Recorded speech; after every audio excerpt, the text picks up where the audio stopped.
नमस्कार साथियों, तो आज हमारी धार्मिक यात्रा का पड़ाव है नर्मदापुरम। मध्य प्रदेश के हृदय में स्थित यह नगर जो अपने घाटों व प्राकृतिक सौंदर्य के लिए जाना जाता है, जो नर्मदा नदी के उत्तरी तट पर स्थित है। तो चलते हैं मां नर्मदा के दर्शन के लिए और जानते हैं इसकी महिमा, यहाँ का इतिहास, यहाँ के दार्शनिक स्थल, यहाँ के पौराणिक स्थल, वाटरफॉल, टूरिज्म प्लेस और यहाँ पर घूमने लायक जगहों के बारे में।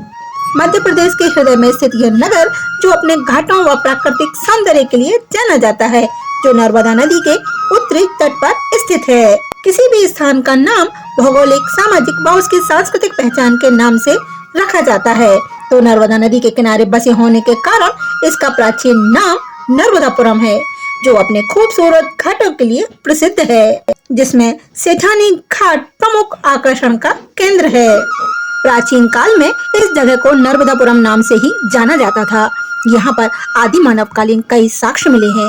शहर से 5 किलोमीटर की दूरी पर आदमगढ़ की पहाड़ियाँ हैं, जहाँ पर कई रॉक पेंटिंग मिली हैं जो 22,000 साल पुरानी बताई जाती हैं। व कई गुफाएं मिली हैं जो बताती हैं कि यहाँ पर बहुत प्राचीन समय से ही मानव सभ्यता रही है। इन चित्रों में शिकार करते हुए मानव को दिखाया गया है।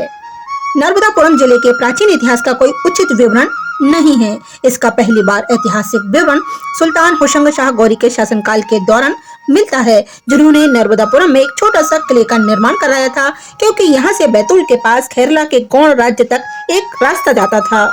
लगभग 15वीं शताब्दी में होशंग शाह गौरी ने यह छोटा सा किला बनवाया ताकि उसकी सेना यहाँ पर रह सके, इस क्षेत्र पर नजर रख सके। होशंग शाह ने अपने नाम का वर्चस्व स्थापित करने के लिए यहाँ का नाम होशंगाबाद रख दिया।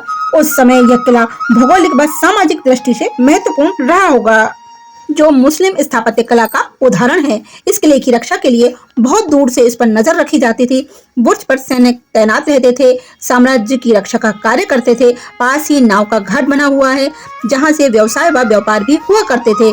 आज भी इस किले की दीवारें काफी मजबूत है। कहा जाता है कि किले के निर्माण के दौरान एक सुरंग भी बनाई गई थी, जो नदी के इस पार से उस पार तक जाती थी। फिर 1568 में मांडू के पतन के बाद मालवा के इस क्षेत्र को मुगल साम्राज्य के एक सूबे के रूप में ही जाना जाता रहा। फिर 18वीं शताब्दी तक यहाँ गिरनौर शासकों का नियंत्रण रहा। फिर 7 फरवरी 2022 को इसका प्राचीन नाम फिर से नर्मदापुरम कर दिया गया है। प्रकृति की गोद में बसा यह खूबसूरत जिला, जो अपनी प्राकृतिक सुंदरता के साथ साथ सबसे तेजी से विकसित होने वाला जिला है, जिसका क्षेत्रफल 5,408 वर्ग किलोमीटर है। 8 तहसील इसके अंतर्गत आती हैं, 5 राजस्व अनुभाग हैं, 7 विकास खंड हैं। इसमें 965 ग्राम आते हैं, जो मध्य प्रदेश की राजधानी से मात्र 70 किलोमीटर की दूरी पर स्थित है। यह तो था नर्मदापुरम का परिचय। अब जानते हैं मां नर्मदा की महिमा, जिनके नाम पर यहाँ का नाम पड़ा नर्मदापुरम। फिर आपको ले चलेंगे यहाँ की खूबसूरत जगहों पर। लगभग 150 वर्ष प्राचीन यह सेठानी घाट, जो नर्मदापुरम का सबसे प्रसिद्ध व खूबसूरत घाट है। ब्रिटिश काल में सन 1880 में बना यह घाट नर्मदा की जयंतीबाई सेठानी ने अपने निजी खर्च पर बनवाया था। इसी कारण इसका नाम सेठानी घाट है, जिस पर हर दिन आस्था का मेला लगता है, जो हर शाम हर हर नर्मदे और नमामि नर्मदे से गूंज उठता है। यह घाट शिव की नगरी काशी में मां गंगा की आरती व नर्मदापुरम में मां नर्मदा की आरती, ये वो समय होता है जब यह नगर किसी पौराणिक नगरी से कम नहीं लगता। शंखों की ध्वनि और हर हर नर्मदे में नम जाता है यह सेठानी घाट। हर दिन सूरज के डूबते ही दूधिया रोशनी में नहा जाता है यह घाट, और 30 त्योहारों पर तो इंद्रधनुषी रंगों में रंगा रहता है यह घाट। नर्मदा महोत्सव सेठानी घाट पर होने वाले सभी धार्मिक अनुष्ठानों में सबसे भव्य होता है। इस दिन सूर्य की पहली किरण सेठानी घाट पर उत्सव को लेकर आती है। इस महोत्सव के दौरान यहाँ का नजारा किसी कुंभ से कम नहीं होता। हमारे वेद पुराणों में संध्या आरती का विशेष महत्व है। उस समय हजारों दीपक जल में प्रवाहित होते हैं, उससे जगमगा उठती है मां नर्मदा की विशाल जल राशि।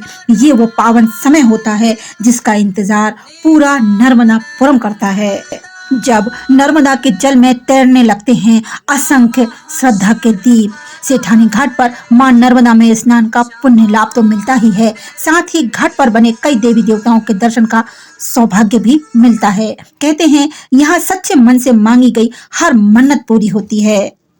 घाट के पास ही पूजा सामग्री की कई दुकानें लगी हुई हैं। इन दुकानों में विधि विधान से होने वाली पूजा की हर सामग्री यहाँ मिल जाती है। यहाँ रुकने के लिए कई धर्मशाला व होटलें हैं। यहाँ बना गायत्री शक्ति पीठ भी बहुत ही सुंदर बना हुआ है। कोई भी नदी हो, कोई भी घाट हो, वहाँ शिव जी ना हो, ऐसा हो ही नहीं सकता। यहाँ भगवान शिव का बहुत ही प्राचीन मंदिर है। इस घाट पर हर दिन अनुष्ठान होते रहते हैं। यहाँ पर सबसे विशिष्ट होती है माँ नर्मदा की आरती। नर्मदा जयंती पर तो यह घाट जैसे जीवंत हो जाता है। इसकी शोभा देखते ही बनती है। बहुत दूर दूर से लोग नर्मदा जयंती मनाने यहाँ आते हैं। काफी विशाल मेला लगता है। कई भव्य सांस्कृतिक कार्यक्रमों का आयोजन भी किया जाता है। नर्मदा जयंती हर वर्ष माघ माह की शुक्ल पक्षमी की सप्तमी को मनाई जाती है। इस दिन नर्मदा नदी में स्नान करने और पूजा करने का विशेष महत्व है। कहते हैं इससे हमारे सारे पाप नष्ट हो जाते हैं व मोक्ष की प्राप्ति होती है।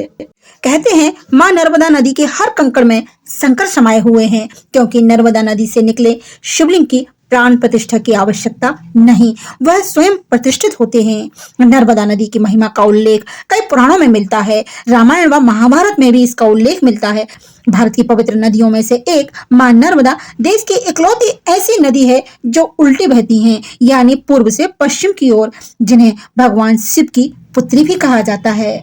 मान्यताओं में मां नर्मदा की उल्टी धारा की कई कहानियां प्रचलित हैं, जो कहती हैं उन्होंने शादी से पूर्व अपनी दासी जोहिला को अपने होने वाले पति सोनभद्र से मिलने भेजा। बहुत प्रतीक्षा के बाद भी जब उसकी दासी नहीं लौटती, तब नर्मदा स्वयं जाती हैं और अपने होने वाले पति सोनभद्र व दासी के धोखे को देखकर बहुत आहत होती हैं। वापस लौटकर वे अपने पिता शिव जी की तपस्या में लीन हो जाती हैं और आज भी नर्मदा नदी को कुंवारी नदी माना जाता है। माँ नर्मदा की ये पवित्रता ही है कि माँ गंगा स्वयं इसमें स्नान करने आती हैं। अमरकंटक में कोटि तीर्थ को मां नर्मदा नदी का उद्गम स्थल माना जाता है। यहाँ सफेद रंग के लगभग 34 मंदिर हैं। यहाँ नर्मदा उद्गम कुंड है, जहाँ से मां नर्मदा प्रवाहमान होकर 1312 किलोमीटर का सफर तय करती हुई खंभात की खाड़ी में विलय हो जाती हैं। इस नदी के साथ साथ हिंदू धर्म की तीव्र आस्था बहती है, जिसकी धारा इस धरा को हरा भरा करती है, जो जीवन देती है, मोक्ष देती है, जिसकी परिक्रमा का पुराणों में विशेष महत्व बताया गया है। कहते हैं इससे अक्षय पुण्य की प्राप्ति होती है। नर्मदा नदी ही एक ऐसी नदी है जिसकी विधि विधान से परिक्रमा की जाती है। इसकी परिक्रमा 3 वर्ष 3 माह व 13 दिन में पूर्ण होती है। वर्तमान में 108 दिन में भी इसकी परिक्रमा पूर्ण की जा सकती है। अनेक यक्ष देवी देवता किन्नर इनकी सूक्ष्म रूप से परिक्रमा करते हैं। माना जाता है कि अश्वत्थामा आज भी इनकी परिक्रमा करते हैं। मां नर्मदा की परिक्रमा अमरकंटक या ओमकारेश्वर से शुरू होकर इसके किनारे किनारे उसी जगह पर पूर्ण होती है जहां से शुरू की जाती है। नर्मदा नदी की परिक्रमा में यह प्रथा प्रचलित है कि परिक्रमा की शुरुआत में हमें एक सीसी या किसी पात्र में मां नर्मदा का जल लेकर चलते हैं, जिसे परिक्रमा पूर्ण होने पर पूर्ण आहुति के रूप में ओमकारेश्वर ज्योतिर्लिंग में उसी जल से अभिषेक कर समर्पित करना होता है या चढ़ाना होता है। इसी के बाद हमारी नर्मदा परिक्रमा पूर्ण मानी जाती है। नर्मदा नदी के तटों पर अनेक तीर्थ ज्योतिर्लिंग उपलिंग स्थापित हैं। कहते हैं जिस तरह नर्मदा के तल से आज भी शिवलिंग निकला करते हैं, उन्हीं में से एक शिवलिंग नदी में स्थापित है, जिसकी नर्मदा नदी परिक्रमा करती है। एक पुत्री अपने पिता की आराधना करती है और पिता भगवान शंकर प्रसन्न होकर अपने शिवलिंग से नदी को भर रखा है, या फिर अमरकंटक से निकले हर कंकड़ में शिव हैं। नर्मदा नदी भारत की 5वीं व मध्य प्रदेश की सबसे लंबी नदी है और खंबात की खाड़ी में जाकर विलय हो जाती है। नर्मदापुरम में आस्था के साथ साथ प्रकृति भी अपनी छटा बिखेरती है और सनातनी परंपरा प्रकृति को पूजती है, प्रकृति में ईश्वर को देखती है। यही कारण है नर्मदापुरम में प्रकृति प्राकृतिक ढंग से अपनी सुंदरता बिखेरती हुई दिखाई देती है और उन्हीं स्थानों में से एक मनोरम स्थान है ये सतकुंडा वाटरफॉल। बहुत ही सुंदर व मनोरम स्थान जहां समय का पता ही नहीं चलता। चारों तरफ पहाड़ों और हरियाली के बीच ये स्थान पर्यटकों को अपनी ओर आकर्षित करता है।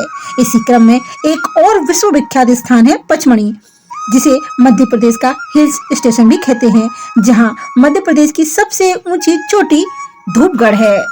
वैसे तो नर्मदापुरम में कई ऐसे स्थान हैं जो प्रकृति से भरे हुए हैं और आस्था से जुड़े हुए हैं, जहां पहुंचकर हमें सनातनी होने पर गर्व महसूस होता है, क्योंकि यहाँ प्रकृति, परंपरा, आस्था, विश्वास और शक्ति की अनुभूति होती है, जो हमारे रोम रोम में ऊर्जा का संचार करती है। तो आप भी यहाँ अवश्य आएं और माँ नर्मदा का दर्शन कर माँ नर्मदा का आशीर्वाद प्राप्त करें। जय हो माँ नर्मदा मैया की, जय हो भोलेनाथ की। तो हंसते रहिए, मुस्कुराते रहिए, स्वस्थ रहिए। फिर मिलते हैं। नमस्कार। नमामि देवी नर्मदे नमामि देवी नर्मदे नमामि मातु नर्मदे नमामि देवी नर्मदे नमामि मातु नर्मदे त्वदीयपाद पंकजं नमामि देवी नर्मदे नमामि देवी नर्मदे नमामि मातु नर्मदे।